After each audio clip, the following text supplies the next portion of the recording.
안녕하세요. 모든 소란을 잠재우고 당신의 기분을 편안하게 만들어줄 다정한 목소리 이나읍입니다. 여러분, 살아가다 보면 문득 내 마음이 참 좁게 느껴질 때가 있습니다. 작은 말 한마디에 흔들리고 남과 비교하며 스스로를 갉아먹기도 하죠. 고전 연구가 조윤재 작가는 말합니다.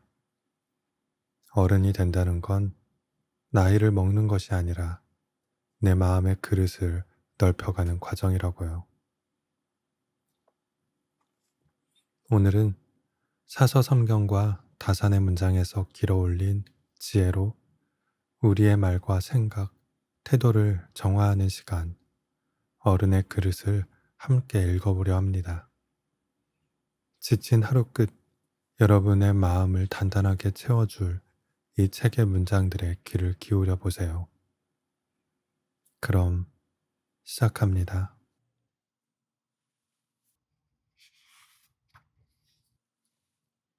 누구에게나 네 가지 선한 마음이 있다. 불쌍히 여기는 마음이 없으면, 잘못을 부끄러워하고 악을 미워하는 마음이 없으면, 사양하는 마음이 없으면, 옳고 그름을 가리는 마음이 없으면 사람이라고 할 수 없다. 맹자. 잘 알려진 대로 맹자는 성선설, 즉 사람의 본성은 착하다라는 주장을 펼친 고대 철학자이다. 그는 인을 핵심 철학으로 삼은 공자의 후계자로 스승의 사상을 체계적으로 정립하고 넓혀가고자 했다.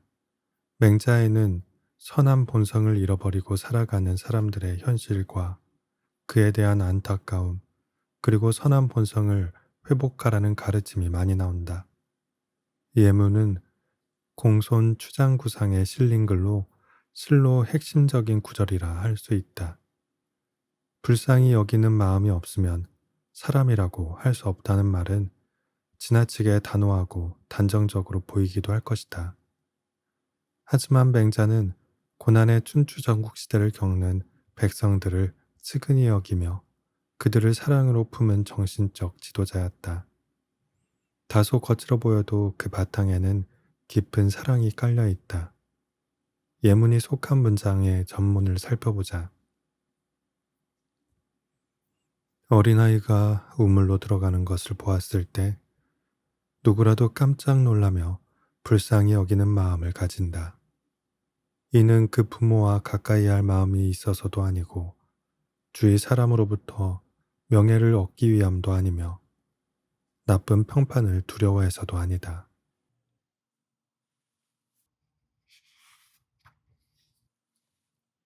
불쌍히 여기는 마음은 인의 실마리요. 잘못을 부끄러워하고 악을 미워하는 마음은 외로움의 실마리요. 사양하는 마음은 예의 실마리요. 옳고 그름을 가리는 마음은 지혜의 실마리이다. 이 네 가지 실마리는 사람의 사지와도 같다. 사지가 있으면서도 이를 놀리지 못한다면 스스로를 해치는 사람이다. 이 네 가지 실마리를 넓혀서 채울 수 있다면 불이 처음 타오르고 샘이 처음 솟아나는 것과 같을 것이요. 채우지 못한다면 부모도 제대로 모시지 못할 것이다. 인의 예지는 옛 선비들이 추구했던 덕목으로 삶과 학문의 바탕이 되는 돌이었다.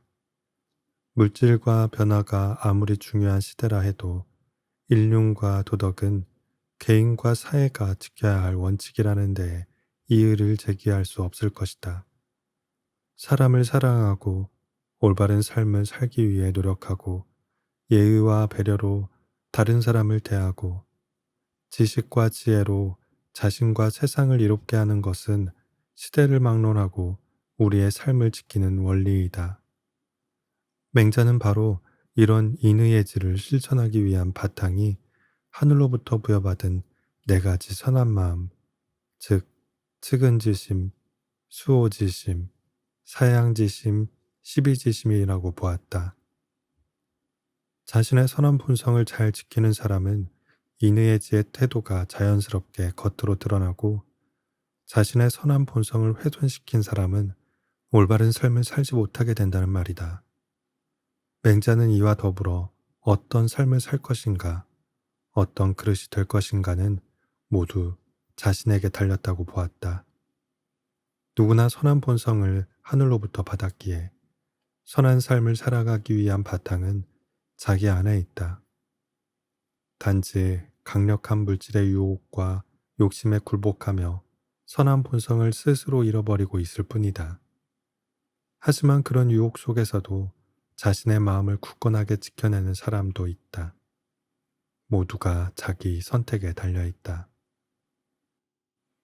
끊임없이 생존 경쟁으로 치닫는 지금 이 시대를 살아가며 네 가지 마음을 온전히 지켜내기란 쉽지 않을 것이다. 어쩌면 불가능한 일이라고 해도 과언이 아니다. 다만 욕심이 지나쳐 탐욕이 되지 않았는지, 세상의 유혹에 자신을 내던져 버리지는 않았는지 항상 돌아보기를 바란다. 내가 지켜야 할 선한 마음을 붙잡는다면 최소한 자신을 스스로 버리는 자포자기의 삶에는 빠지지 않을 것이다.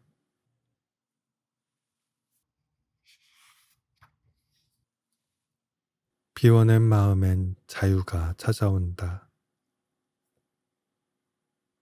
사람은 무엇으로 도를 아는가? 마음이다. 마음은 어떻게 아는가? 비어있고 단일하며 고요하다. 순자.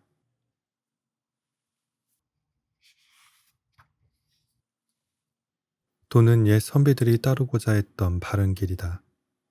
여기서 비롯되어 올바른 덕성을 삶에서 실천하게 된다. 그 도를 알 수 있는 방법은 마음의 작용이다. 순자는 이미 마음은 몸의 군주라고 말했다. 사람의 본성은 이익과 욕심을 추구하기 때문에 본래 악한데 이를 마음이 제어할 수 있다고 했다. 순자 해패에 실린 이 말은 마음의 장벽을 무너뜨려야 하고 우리 마음을 가로막는 모든 것으로부터 자유롭게 해야 한다는 뜻이다.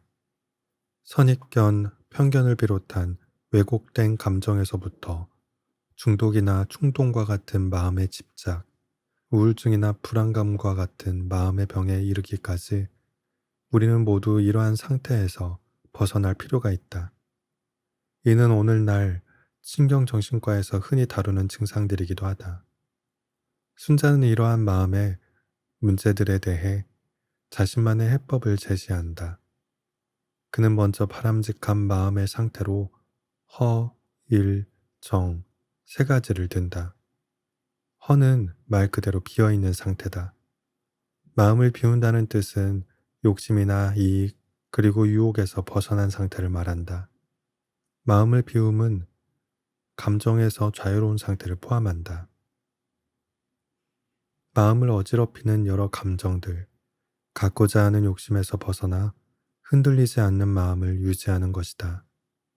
이렇게 할 때 다음 단계로 나아갈 수 있다. 일은 마음의 변함이 없는 상태를 유지하는 것이다. 바로 처음과 끝이 한결같음의 상태다. 또한 마음을 하나에 집중한다는 뜻이다.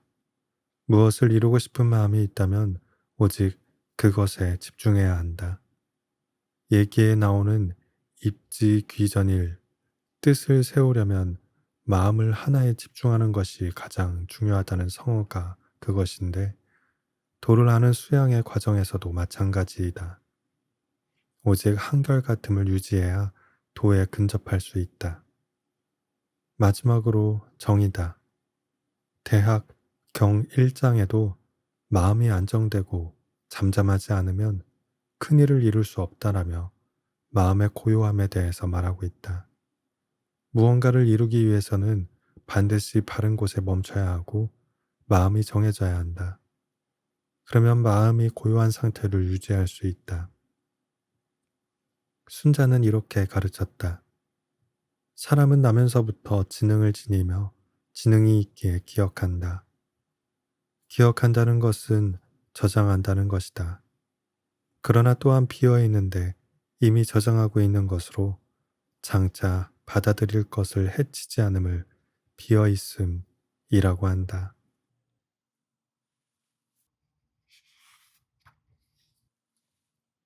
마음이란 항상 무언가로 가득 차 있기 마련이다. 여러 상황과 마주하는 감정 때문에 어느 하나에 집중하기 어렵고 고요함을 유지하기도 어렵다. 아마 누구나 느끼는 감정일 것이다. 순자는 그러한 상태에서도 마음의 평온을 유지할 수 있다고 가르친다. 그 방법은 기존의 선입견이나 편견에 사로잡히지 않고 열린 마음으로 새로운 것을 받아들이는 태도에 있다. 또 마음이 번잡한 중에도 마음의 여유를 갖고 한 걸음 물러서서 상황을 보는 태도에 있다. 주관에 사로잡히지 않고 객관적으로 사물을 보면 자연스럽게 마음의 여유가 생긴다. 바쁘고 힘든 와중에도 한 가지에만 집중할 때 다른 모든 일로부터 자유로움을 얻게 된다. 결국 이 모든 일은 내 마음에 달린 것이다. 도덕경에는 학문은 날마다 채우는 것, 돈은 날마다 비우는 것이다 라고 실려 있다. 하지만 우리는 채우는 일에는 익숙하지만 비우는 일은 어려워한다. 그 의미도 잘 모르기에 비우고 싶어도 비우지 못한다. 따라서 날마다 마음의 본 모습, 본성을 생각해야 한다. 그릇이 넓은 사람은 고요한 마음과 검소한 삶의 태도를 가진다. 마음을 맑고 깨끗하게 하지 않으면 밝은 뜻을 세우지 못하며 안정된 마음이 없으면 그릇을 크게 빚을 수 없기 때문이다. 비움, 한결같음, 고요함이라는 마음의 본성을 지킬 때 비로소 큰 뜻을 펼치고 이상을 이룰 수 있다.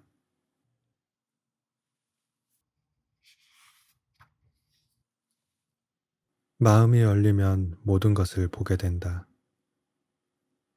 만물은 서로 달라서 한쪽으로만 보면 서로 가려지지 않는 것이 없다.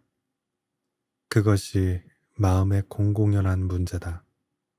순자.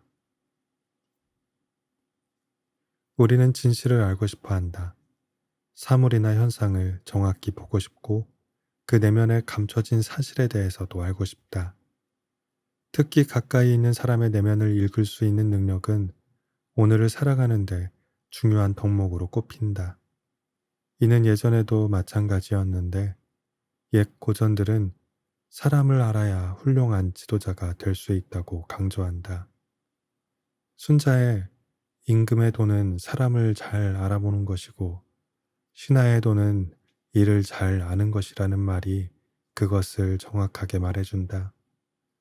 지도자란 세세한 일을 아는 것보다 사람을 잘 알고 쓸 수 있는 능력이 중요하다는 말이다.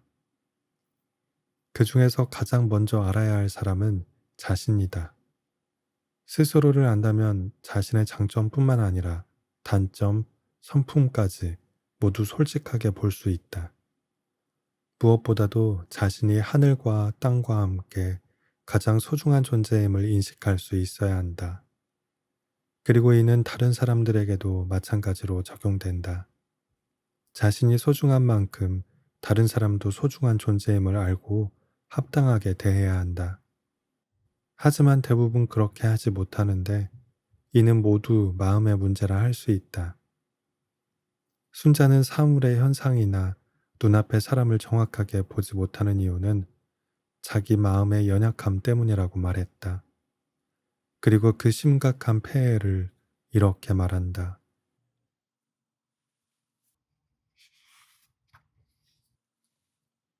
마음을 제대로 쓰지 않으면 희고 검은 것이 바로 앞에 있더라도 그의 눈은 보지 못하고 천둥 소리 북소리가 옆에서 들린다고 해도 귀는 듣지 못한다.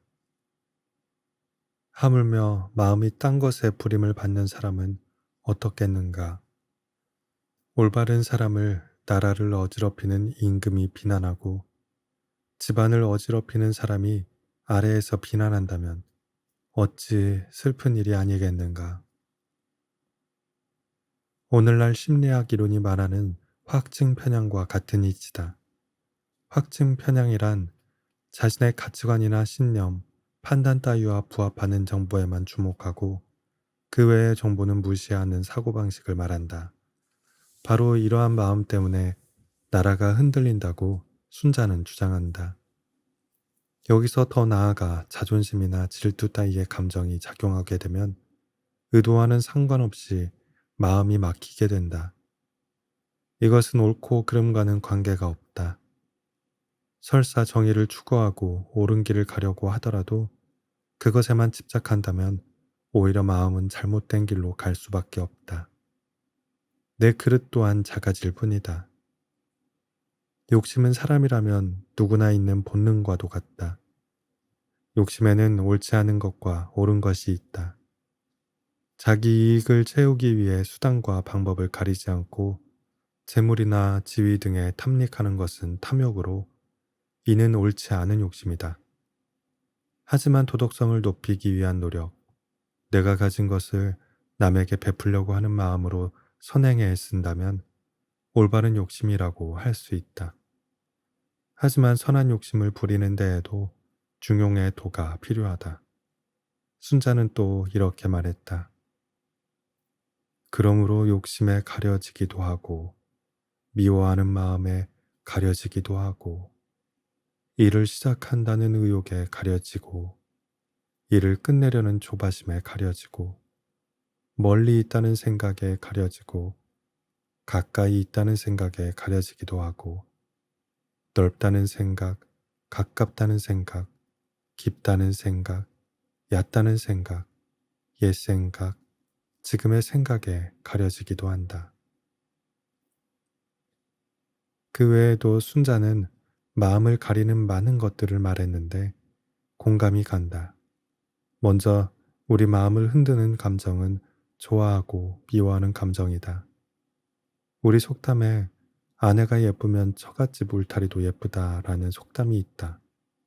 또한 중이 미우면 입고 있는 옷까지도 밉다라는 속담도 있다. 이처럼 사람들은 감정에 따라 마음의 왜곡을 겪는다. 아무리 냉철한 사람이라고 해도 선입견과 편견에서 자유로울 수가 없는 것이다. 공자는 좋고 미운 감정에 대해 위령공에서 많은 사람이 미워한다고 해도 반드시 잘 살펴보아야 하고 많은 사람이 좋아한다고 해도 반드시 잘 살려보아야 한다라고 거듭해서 가르친다. 리인에서는 또 이렇게 말했다.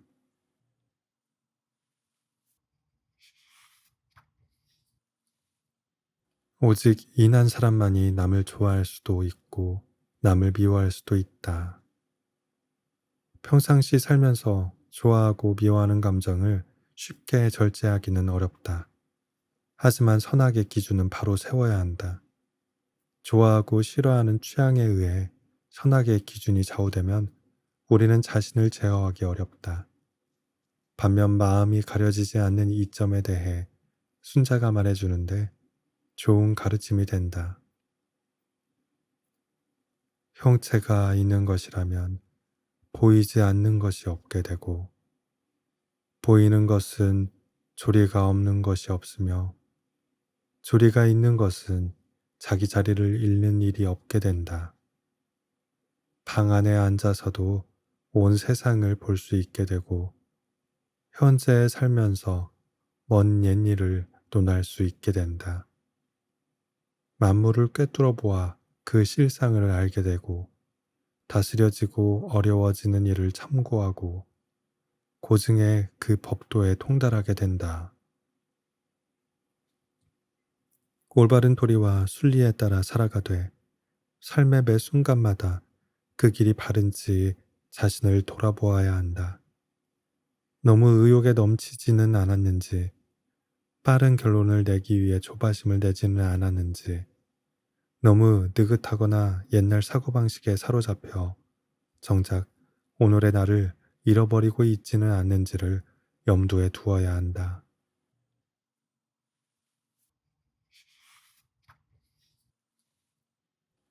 치우치지 않는 마음이 평온한 일상을 지킨다. 하늘이 명한 것을 본성이라고 하고, 본성을 따르는 것을 도라고 하고, 도를 닦는 것을 가르침이라고 한다. 중용.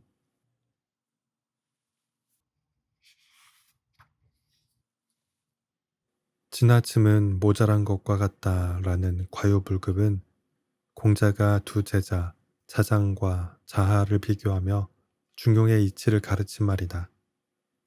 자장은 지나치게 적극적인 성품이고 자아는 소극적인 성품으로 둘 다 중용의 이치에는 합당하지 않았다. 이 고사가 실린 논어는 중용에 관한 책은 아니지만 중용의 덕목에 관한 글들이 많이 실려 있다. 그만큼 중용은 공자가 중요하게 여겼던 덕목 중의 하나였다. 지나치지도 모자라지도 않게, 어느 한쪽으로 치우치거나 편벽되지 않게, 때와 장소를 가려 시의적절하게 생각하고 행동하는 것은 선비로서 당연히 갖춰야 할 그릇이었기 때문이다. 중용의 이치를 본격적으로 다룬 책은 중용으로 공자의 손자인 자사가 썼다고 알려져 있다. 자사는 중용에 대한 공자의 가르침을 좀 더 이론적이고 구체적으로 중용에서 풀어낸다. 예문은 바로 그 첫 머리글이자 중용의 핵심이라고 할 수 있다. 중용이란 하늘로부터 부여받은 본성, 즉 사람의 선한 마음이다. 선한 마음은 하늘로부터 받았기에 사람들은 반드시 그 선한 마음을 잘 가꾸고 간직해야 하며 많은 욕구와 감정으로부터 잘 지켜야 한다. 잘 지키기 위해 끊임없는 공부와 수양이 필요한데 그 과정을 가르침이라고 일컬은 것이다. 따라서 마음을 지키는 이 과정은 바로 옛 선비들이 자신의 본분이자 유일한 공부라고 했던 수신과 같다. 선비들은 이러한 수신을 통해 자신을 성장시키고 세상에 나아가 뜻을 펼치기 위한 준비를 했던 것이다. 그 다음 도란, 이러한 선한 마음을 따라 살아가는 길을 말한다. 하지만 사람이 세상을 살다 보면 욕심과 감정에서 자유로울 수 없다. 선한 마음을 지키기 원하지만 무언가를 갖고 싶은 지나친 욕심과 내 마음을 격동시키는 감정으로 인해 선한 마음이 허물어지기 때문이다. 자연이 길러낸 나무가 사람들의 볼목으로 훼손되듯 사람의 선한 본성도 해를 입게 되는 것과 같다. 맹자는 제자 고자를 가르치면서 산비탈의 작은 길도 계속해서 꾸준히 이용하면 길이 되지만 잠시라도 이용하지 않으면 풀로 가로막히게 된다라고 표현했다. 선하게 살려는 마음도 이와 같다. 늘 마음속에 선함을 간직하고 꾸준히 실천할 때에만 그 본성을 지킬 수 있다. 잠깐만 잊어버리면 길이 가로막히게 된다. 결국 도란 우리 마음에 자풀이 자라지 않도록 꾸준히 노력하고 수양하는 것이다. 인생을 살아가면서 우리도 모르게 빠져드는 유혹과 자신을 잃어버리게 만드는 감정은 우리를 원치 않는 길로 이끈다.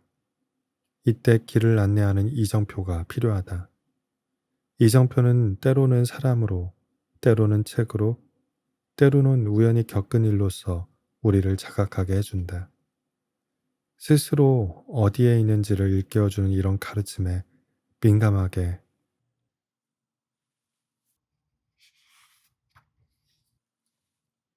반응할 수 있어야 길을 잃지 않게 된다. 중용 제1장은 예문에 이어서 선한 마음, 즉 중용의 실천 방법을 말해준다. 도라는 것은 잠시라도 떠날 수 없다. 떠날 수 있다면 그것은 도가 아니다. 그러므로 군자는 다른 사람들이 보지 않는 곳에서도 경계하고 삼가며 다른 사람이 듣지 않는 곳에서도 두려워한다. 이는 사람들과 함께 있을 때뿐만 아니라 사람들이 없는 혼자 있는 곳에서도 중용을 지켜야 한다는 뜻이다. 우리는 여기서 중용에서 가장 중요한 개념인 신독에 대해 알 수 있다. 사람들이 볼 때나 보지 않을 때나 변함없이 자신의 신실함을 지킬 수 있는 사람은 군자다. 하지만 소인들은 그 태도가 달라진다. 사람들이 볼 때는 정직하고 신실한 척하지만 보는 눈이 없으면 잘못된 행동을 한다. 이것은 오늘날 우리의 태도를 살펴볼 때 예외 없이 적용된다. 주위에 사람이 없는지 있는지에 따라 잘못을 사소한 것이라며 넘길지, 그렇지 않을지가 많이 달라짐을 느낄 것이다. 일상을 살다 보면 끊임없이 감정을 자극하는 일이 있고 그 일을 만드는 사람이 있다. 마음을 뒤흔들고 평온한 마음을 잃게 만드는 일들이 생긴다. 감정을 다스리지 못하고 발산함으로써 큰 곤란을 겪기도 하고 감정을 묵혀둠으로써 마음의 병이 되기도 한다.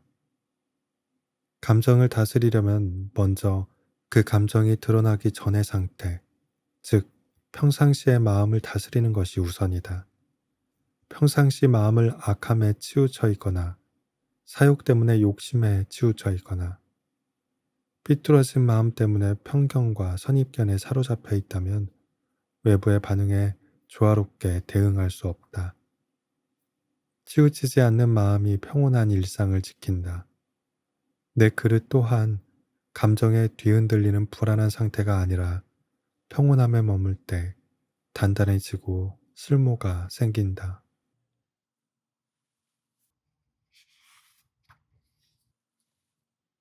남이 보지 않을 때 마음 공부가 시작된다.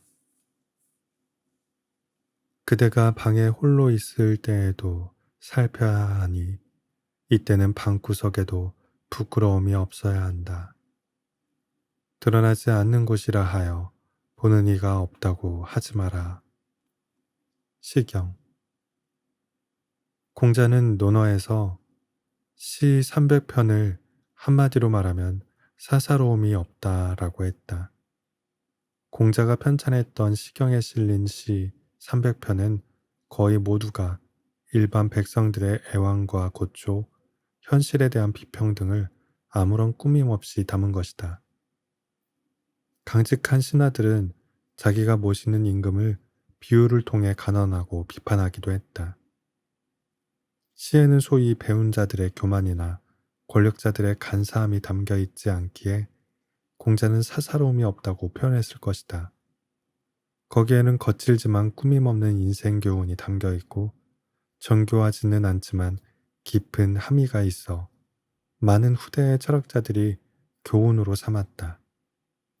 공자 역시 그 시들을 좋아해 항상 외우고 다니며 인용해 말하기를 좋아했고 제자들과 자녀에게도 공부하라고 강조했다. 억은 위나라의 무공이 스스로 경계하기 위해 지었던 시다. 군주로서 덕이 뛰어나 나라를 잘 다스렸지만 스스로 교만해지지 않기 위해 곁에 사람을 두고 그 시를 항상 외우게 했다. 한나라의 군주가, 더구나 나라를 잘 다스려 부흥시킨 군주가 자신을 경계하기 위해 지었던 문장인 만큼 오늘날에도 새겨야 할 내용이 많이 담겨 있다. 특히 지도자라면 반드시 읽어야 할 금언들이 많다. 진정한 선비라면 사람들이 볼 때뿐만 아니라 혼자 있을 때에도 반드시 몸가짐을 부끄럽지 않게 해야 한다는 다짐이다.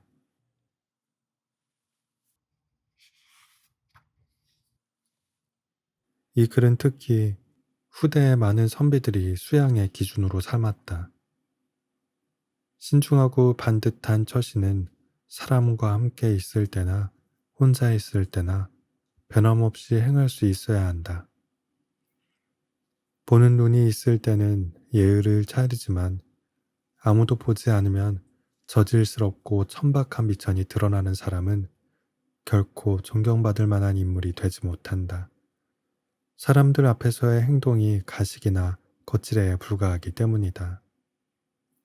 억에서는 신이 언제 이를지 모르니 삼가라 라고 했지만 여러 고전에는 스스로를 속이지 않고 성찰하기 위해 혼자 있을 때 더욱 삼간다 라는 뜻의 신독이라는 말이 거듭해서 실려 있다. 대학의 이른바 성의라는 것은 자기를 속이지 않는 것이다. 마치 악취를 싫어하고 미인을 좋아하듯 하는 것이니 이를 스스로 만족한다고 한다. 그러므로 군자는 반드시 홀로 있는 데서 삼간다 라고 한 것과 중용에 감춘 것보다 잘 보이는 것이 없고 작은 것보다 잘 드러나는 것이 없다. 그러므로 군자는 홀로 있는 데서 삼간다 라고 한 것이 대표적인 구절이다. 사서삼경의 책 중에서 세 개의 경전이 모두 신독을 강조했던 만큼 선비들의 수양에서 신독이 얼마나 중요한지를 짐작할 수 있다. 조선의 실학자 다산 정약용도 강조했다. 원래 신독은 자기 홀로 아는 일에서 신중을 다해 삼간다는 것이지 단순히 혼자 있는 곳에서 삼간다는 것을 뜻하지 않는다. 사람이 방에 홀로 앉아서 자신이 했던 일을 묵묵히 되짚으면 양심이 드러난다. 이것은 방 안 어두운 곳에 있으면 부끄러움이 드러난다는 것이지 어두워 보이지 않는 곳에서 감히 악을 행해서는 안 된다는 뜻이 아니다. 그가 쓴 책 심경밀험에 실린 글로 신독의 개념을 단순한 수양을 넘어 마음 다스림의 차원으로 높였다. 혼자 있을 때뿐만 아니라 사람과의 관계에서도 몸가짐은 물론 마음을 경건히 하고 바르게 다스린다. 다른 사람이 볼 때는 행동을 바르게 해도 마음은 절제하기 어려움을 누구나 느낄 것이다. 하루에도 몇 번씩 감정이나 욕심을 자제하지 못해 실수하고 후회하는 것이 바로 우리의 모습이다. 그러니 신독 두 글자를 항상 마음에 새기고 혼자 있는 시간에 자신을 돌아보며 반성하고 성찰하는 시간을 갖는다면 마음 그릇은 충분히 넓어질 것이다.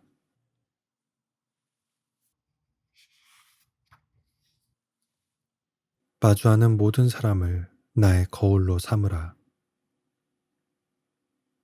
사람은 물을 거울 삼지 않고 사람을 거울 삼는다. 서경. 옛 선비들은 물을 좋아했다. 물을 통해 자신을 비추어 성찰하고 물에서 배울 수 있는 위대하면서도 겸손한 덕목을 담고 싶어 했기 때문이다. 이는 각기 다른 생각과 철학을 가진 백가의 학자들에게도 공통적이었다. 도가의 원조인 노자는 물을 최고의 선이라며 이렇게 말했다. 최고의 선함은 물과 같다. 물은 만물을 이롭게 하면서도 다투지 않고 세상 사람들이 싫어하는 곳에 머문다. 그러므로 물은 도에 가깝다. 공자도 노자처럼 물을 좋아했다. 순자에 공자가 제자 자공을 가르치며 한 말이 나온다.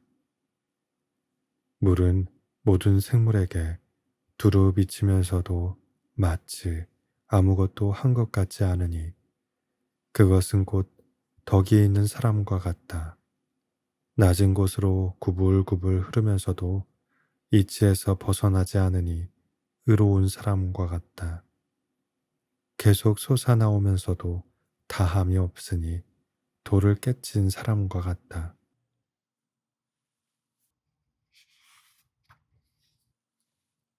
백길 골짜기로 떨어지면서도 두려워하지 않으니 용감한 사람과 같다. 들어오는 자를 모두 깨끗하게 만드니 좋은 가르침을 주는 사람과 같고 굽이굽이 만번을 꺾여도 반드시 동쪽을 향하니 지조를 지키는 사람과 같다.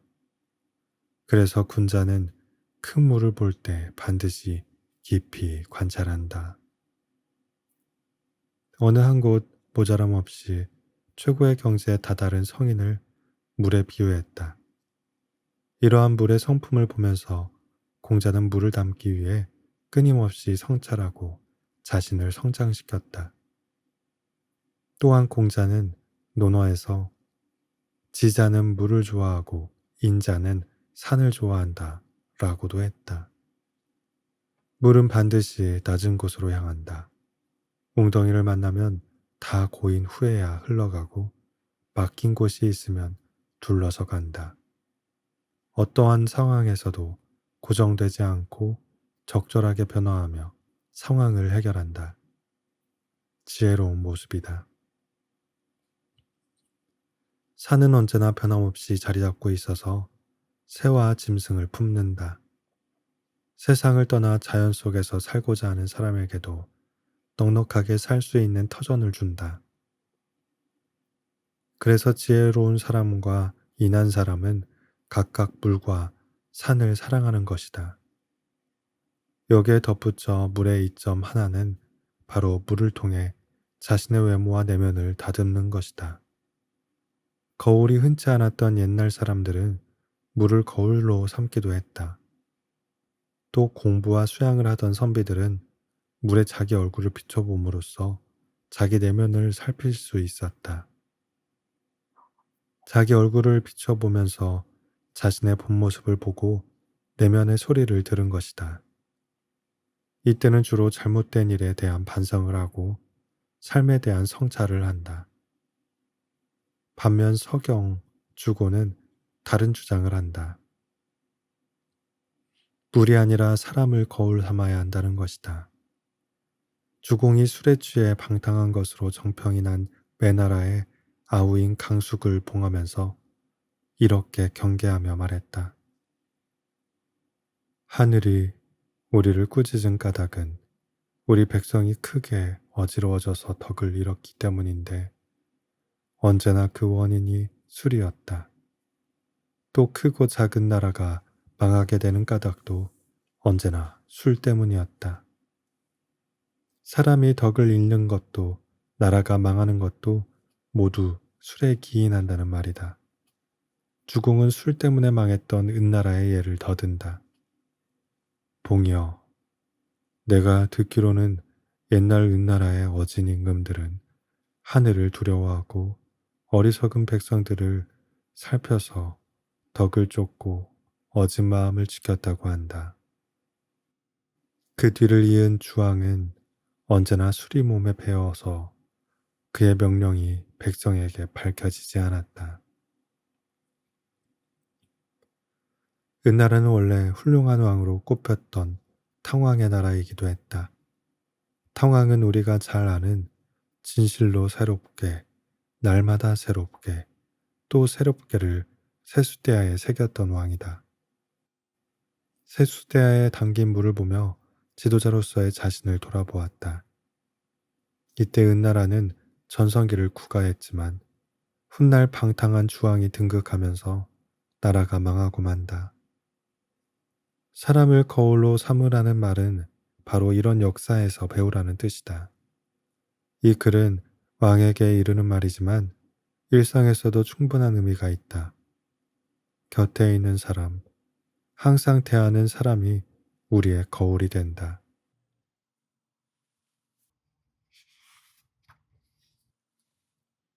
공자는 나보다 못한 자를 친구로 삼지 말라고 했다.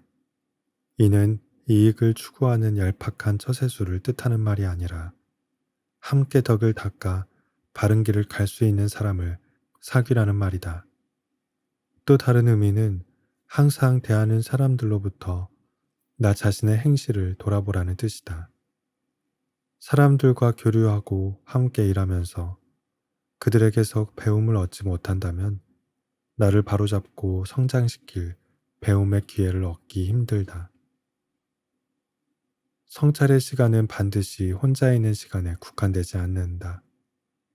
사람들과 함께 하면서 거울을 들여다보듯 맑은 마음으로 사람들의 좋은 점을 배우고 나쁜 점은 무엇인지 스스로 돌아본다면 그것이 진정한 성찰이다. 일상을 배움의 장소로 매일 대하는 사람을 선생으로 삼으면 높은 경지에 도달한다.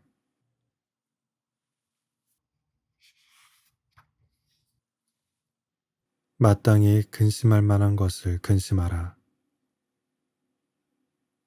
군자에게는 평생토록 근심하는 것은 있어도 하루아침에 근심은 없다. 맹자.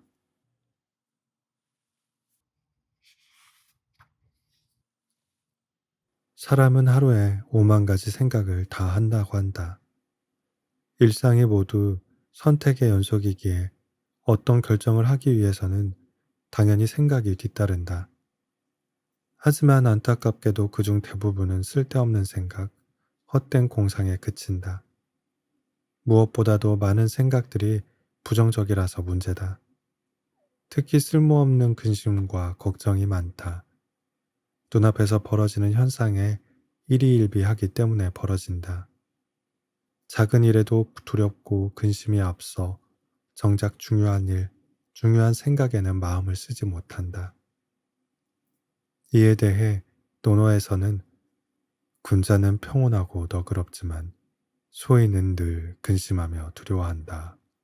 라고 말한다. 군자는 마음에 큰 뜻을 품기에 작은 일에는 그다지 마음을 쓰지 않는다. 반면 소인은 눈앞의 작은 일에 연연하기 때문에 항상 걱정하고 두려워한다. 일상에는 작은 일, 사소한 일이 언제든 수없이 일어나기 마련이기 때문이다. 맹자 이루하에 실린 글을 더 살펴보자. 걱정하는 일이라면 이런 것이 있다. 순임금도 사람이고 나도 사람인데 순임금은 천하의 모범이 되어 후세에 전할 만한데 나는 여전히 시골 사람을 면하지 못하니 이것이 바로 근심할 만한 일이다. 이 글에서 맹자는 사람과의 관계를 말한다.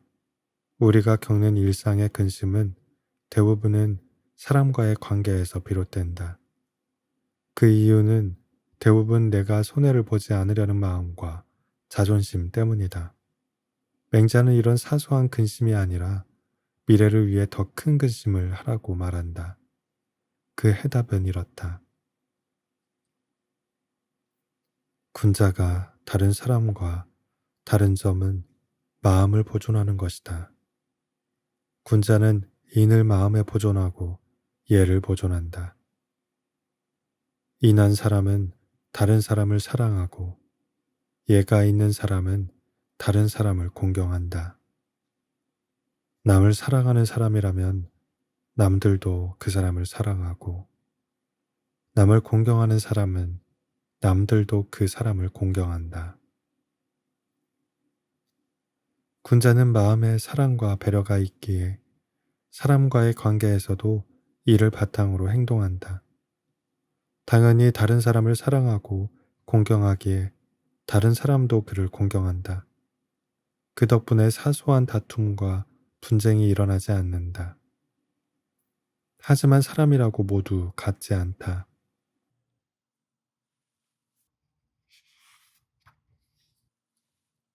세상에는 수많은 사람이 있고 그 중에는 기본이 안 된 사람도 많다.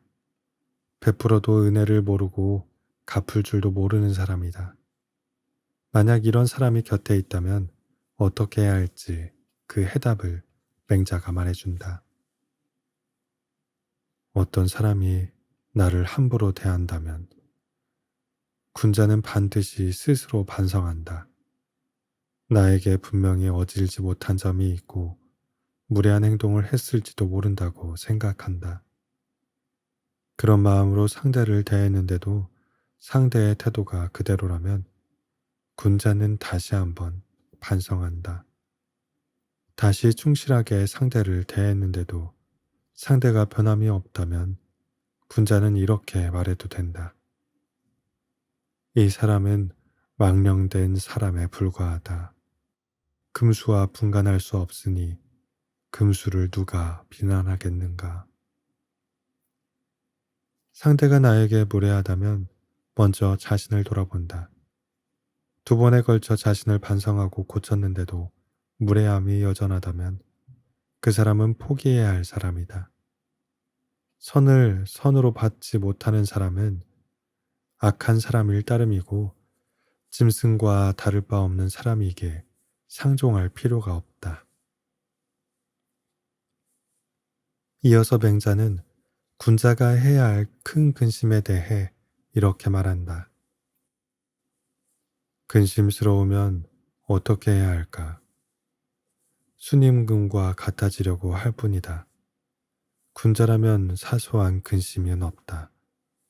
인이 아니면 하지 않고 예가 아니면 행하지 않는다. 그래서 일시적인 근심이 있다 해도 그래서 일시적인 근심이 있다 해도 군자는 그것을 근심하지 않는다. 순임금은 고대의 전설적인 인물이자 가장 위대한 황제로서 지금도 중국에서 큰 존경을 받는 사람이다. 맹자는 그러한 순임금을 본받고 그를 닮아가는 마음을 당연히 품어야 할 진정한 근심이라고 말했다. 그것은 곧 자신의 삶을 성장시키고 사람들을 바르게 이끌며 두고두고 추앙받을 만한 인물이 되기 위해 마땅히 가져야 할 마음이라는 뜻이다. 초한지의 영웅 한신에 대한 고사가 있다. 회음현 지역에서 백정일을 하던 한 청년이 한신을 깔보며 말했다. 너는 몸집이 크고 칼을 차고 다니기를 좋아하지만 사실은 겁쟁이에 지나지 않는다. 네가 죽음이 두렵지 않다면 나를 찔러라. 죽음이 두렵다면 내 가랑이 밑을 기어나가라. 아무리 겁쟁이 비겁자라고 해도 견디기 힘든 모욕이다. 하지만 한심은 한참 그를 쳐다보다가 몸을 굽혀 가랑이 밑을 기어 지나갔다. 여기서 과하지옥, 더 큰 꿈을 위해 가랑이 밑을 기어나가는 치욕을 감당하다 라는 고사가 나왔다. 훗날 한신이 초나라 왕이 되었을 때 그는 가장 먼저 저작거리에서 자신에게 치욕을 준 그 건달을 찾아 호위무사로 삼으며 이렇게 말했다. 그때 이자가 나를 욕보일 때 내가 그를 죽일 수 없었겠는가? 죽여도 나에게 아무 공이 따르지 않을 것이기에 내가 참았고 그 덕분에 지금의 내가 될 수 있었다. 한신이 버린 것은 자존심이고 그가 얻은 것은 미래를 향한 큰 꿈이었다. 자존심, 남에게 굽히지 아니하고 자신의 품위를 스스로 지키려는 마음이라고 사전은 정의한다.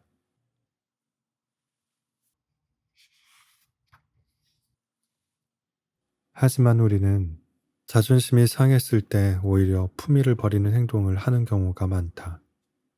자존심을 상하게 한 사람을 비난하고 심하면 폭력까지 쓸 때도 있다. 그러나 진정한 자존심이란 내가 소중한 만큼 나의 가치와 삶의 의미를 높이는 일이며 나의 품격을 지키는 일이다. 진정으로 근심해야 할 것은 자신의 가능성을 살리지 못하는 일이다. 큰 그릇이 될 사람이 그것을 이루지 못한다면 그보다 안타까운 일은 없다.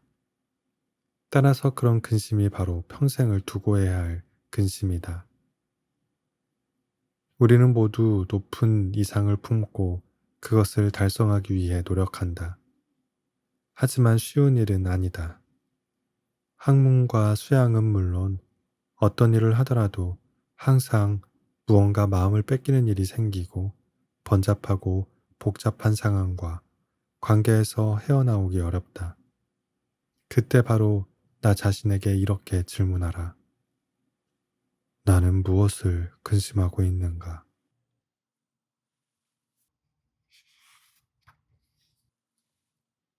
성숙한 대화는 상대의 마음을 헤아린다.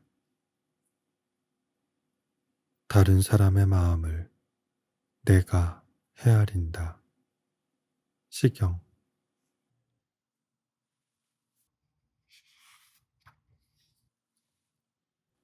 맹자 양해왕상에는 맹자가 제나라 선왕과 대화를 나누는 장면이 나온다. 제나라 선왕은 그 당시 맹자가 만났던 왕 중에서 학문적인 소양이 깊어 가장 대화가 잘 통하는 왕이었다. 또한 제선왕은 병법의 대가인 손빈과 함께 위나라를 무찔러 크게 이기는 등 당시 강국으로서의 면모를 확고히 했던 왕이다. 이를테면 문무를 겸비했던 왕이라고 할 수 있다.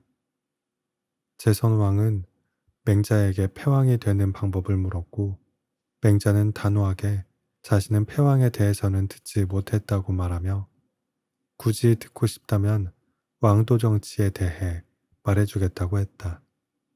왕도 정치란 무력이 아닌 사랑으로 나라를 다스려야 반드시 강대국이 될 수 있다는 맹자의 통치 철학이었다.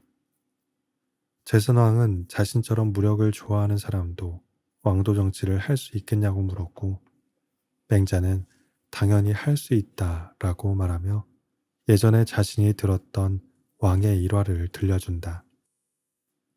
맹자는 제선왕이 행차를 할 때 제물로 쓰기 위해 끌려나가는 소를 보고 불쌍히 여겨 양으로 바꾸라는 명령을 내렸던 일을 근거로 들었다. 그것은 차마 하지 못하는 것을 하지 않는 마음을 왕이 지녔음을 보여주는 사례였다. 측은지심, 즉 사람의 선한 본성 중 가장 근본이 되는 마음이다. 하지만 백성들은 왕이 소를 양으로 바꾼 이유는 그가 인색하기 때문이라고 비난했고 왕은 자기 스스로도 왜 그랬는지 그 이유를 알 수 없었다고 맹자에게 말했다. 참으로 과인이 인색하다고 말했던 백성들이 있는데 제 나라가 작지만 제가 어찌 소 한 마리를 아끼겠습니까? 그 소가 벌벌 떨면서 죄 없이 사지로 끌려가는 모습을 차마 볼 수 없어서 양으로 대체하라고 말했습니다. 맹자는 명쾌하게 그 이유를 설명했다.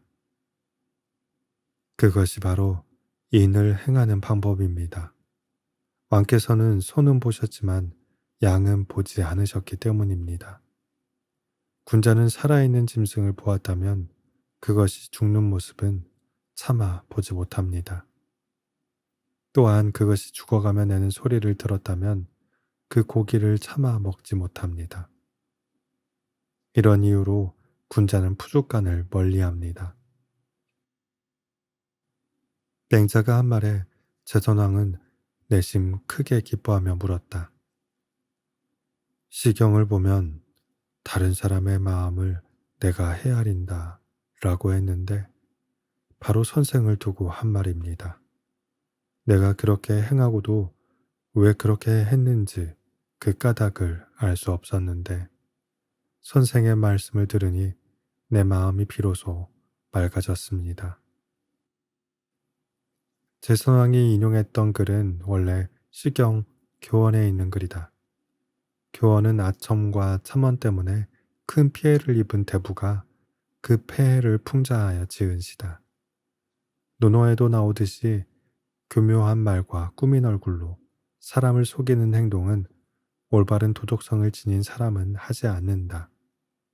교묘하고 간사하게 남을 비방하는 말은 결국 듣는 사람이 간파하고 만다.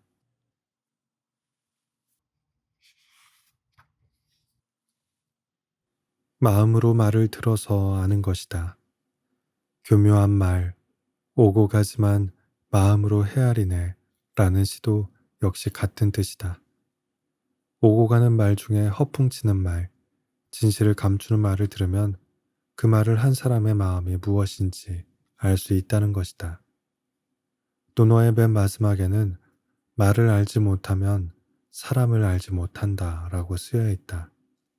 공자는 그 방법을 세세히 말해주지는 않았으나 맹자가 그 방법을 알기 쉽게 설명한다. 사람의 말을 듣고 그 마음을 아는 것은 통찰력이다. 이미 제선왕의 말을 듣고 그 마음을 헤아렸던 맹자는 자신의 방법을 말해준다. 제자인 공손주가 스승님은 무엇을 잘하십니까? 라고 묻자 맹자는 나는 말을 알고 호연지기를 잘 기른다. 라고 대답했다. 맹자는 이렇게 설명했다. 편파적인 말을 들으면 한쪽이 가려진 것을 알고 과장된 말을 들으면 그자가 무엇에 빠져 있는지를 알며 사악한 말에서는 도리에 벗어난 것을 알고 핑계대는 말을 들으면 그가 궁지에 몰렸다는 것을 안다. 맹자는 마음은 사랑의 본성이고 그 본성이 겉으로 표현된 것이 말이라고 했다. 따라서 맹자가 말을 안다고 했던 것은 사람의 본성을 이해한다는 뜻이다. 말을 들으면 그 사람의 마음을 알 수 있어야 한다. 맹자는 그 능력을 갖춘 사람이었다. 내 마음이 청결하고 깨끗하면 어떤 말을 들어도 영향을 받지 않는다. 그리고 말하는 사람의 마음을 헤아려 알 수 있다. 하지만 섣불리 짐작해 앞서 선 사람의 마음을 안다고 생각하면 오히려 오해만 쌓인다.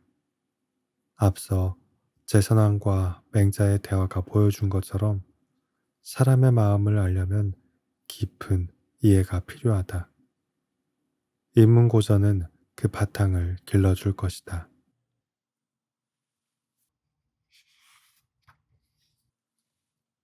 욕심을 덜어내면 화가 저절로 풀린다. 송괴의 상풀이에서 말했다. 산 아래에 못이 있는 것은 덜어냄이니 군자는 이것으로 화를 누르고 욕심을 막는다. 주역. 논어 수리에 이런 말이 있다.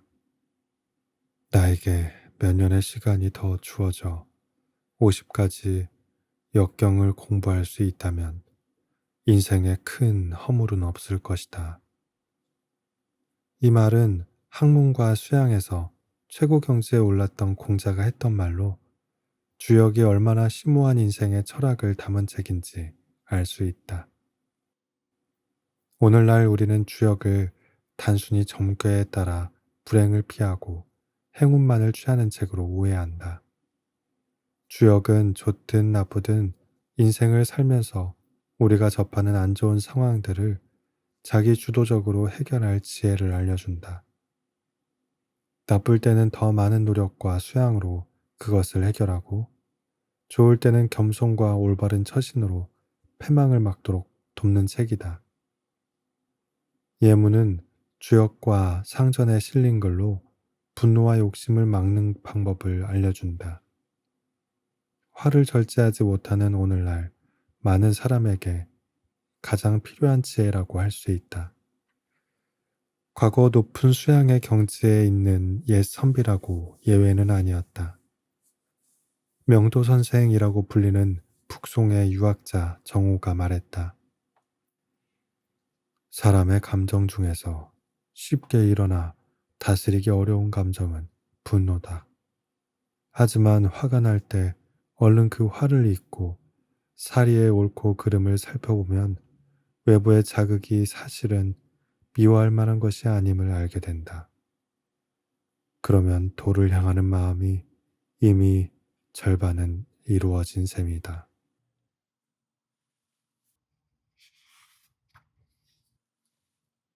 성리학의 창시자 주자도 나의 기질의 병통은 대부분 분노와 원망을 다스리지 못하는 데 있다고 하며 스스로 부정적인 감정을 다스리기 어렵다고 토로했다. 탐욕과 욕심에 대해서는 다산 정약용의 해석이 가장 날카롭고 통렬하다. 다산은 자신의 책 심경밀험에서 이렇게 말했다. 자기가 갑자기 죄와 허물에 빠져 부끄럽고 후회스러울 때를 점검하면 재물이 아니면 여색 때문이다. 다른 사람이 갑자기 명성이 추락하고 오명이 세상에 가득할 때를 점검하면 역시 재물이 아니면 여색 때문이다. 공자는 분노와 욕심, 이 둘을 군자 유구사, 군자로서 항상 생각해야 하는 9가지라고 이렇게 밝혔다.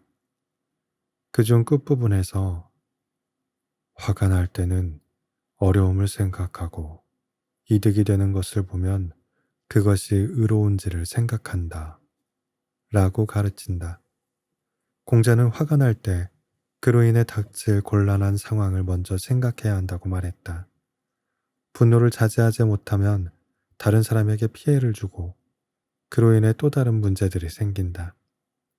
다음으로 욕심이 생길 때의 해법은 이득을 볼 때에 있다. 순간의 이득을 취하기 위해 의롭지 못한 일을 저지르면 역시 좋지 못한 결과를 가지고 온다. 설사 나쁜 일이 생기지 않더라도 탐욕에 빠짐으로써 자기 수양에 실패하는 일을 옛 군자들은 더욱 아프게 생각했다. 공자는 이 경우에도 역시 그것이 의로운지를 먼저 생각하라며 해법을 제시한다. 주역 송괴의 가르침도 같은 맥락이다. 괴사는 이렇게 말한다. 비워야 하는 상황이다. 믿음을 가져라. 큰 마음으로 하면 길하고 허물이 없다.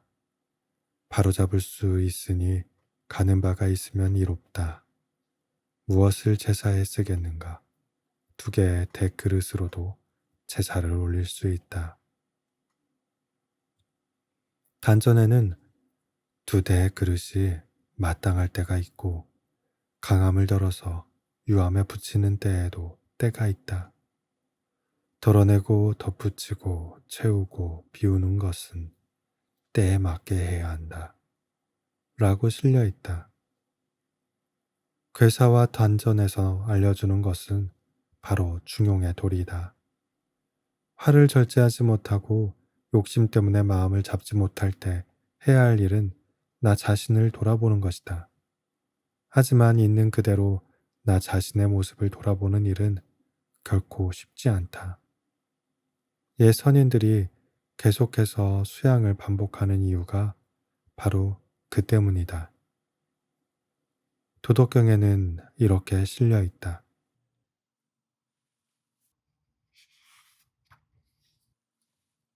지혜로운 사람은 사람을 알고 명철한 사람은 자신을 안다. 다른 사람을 이기는 자는 힘이 있지만 자기를 이기는 자는 강하다.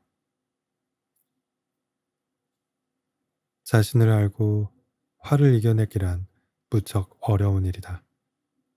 하지만 극복한다면 얻을 수 있는 바는 크다. 내 그릇을 바로 세우고 정도를 걸을 수 있다. 그 길은 어떤 상황에도 패망하지 않는 길이다. 오늘도 끝까지 낭독을 들어주신 꿀밤님들께 진심으로 감사드립니다. 굿나잇.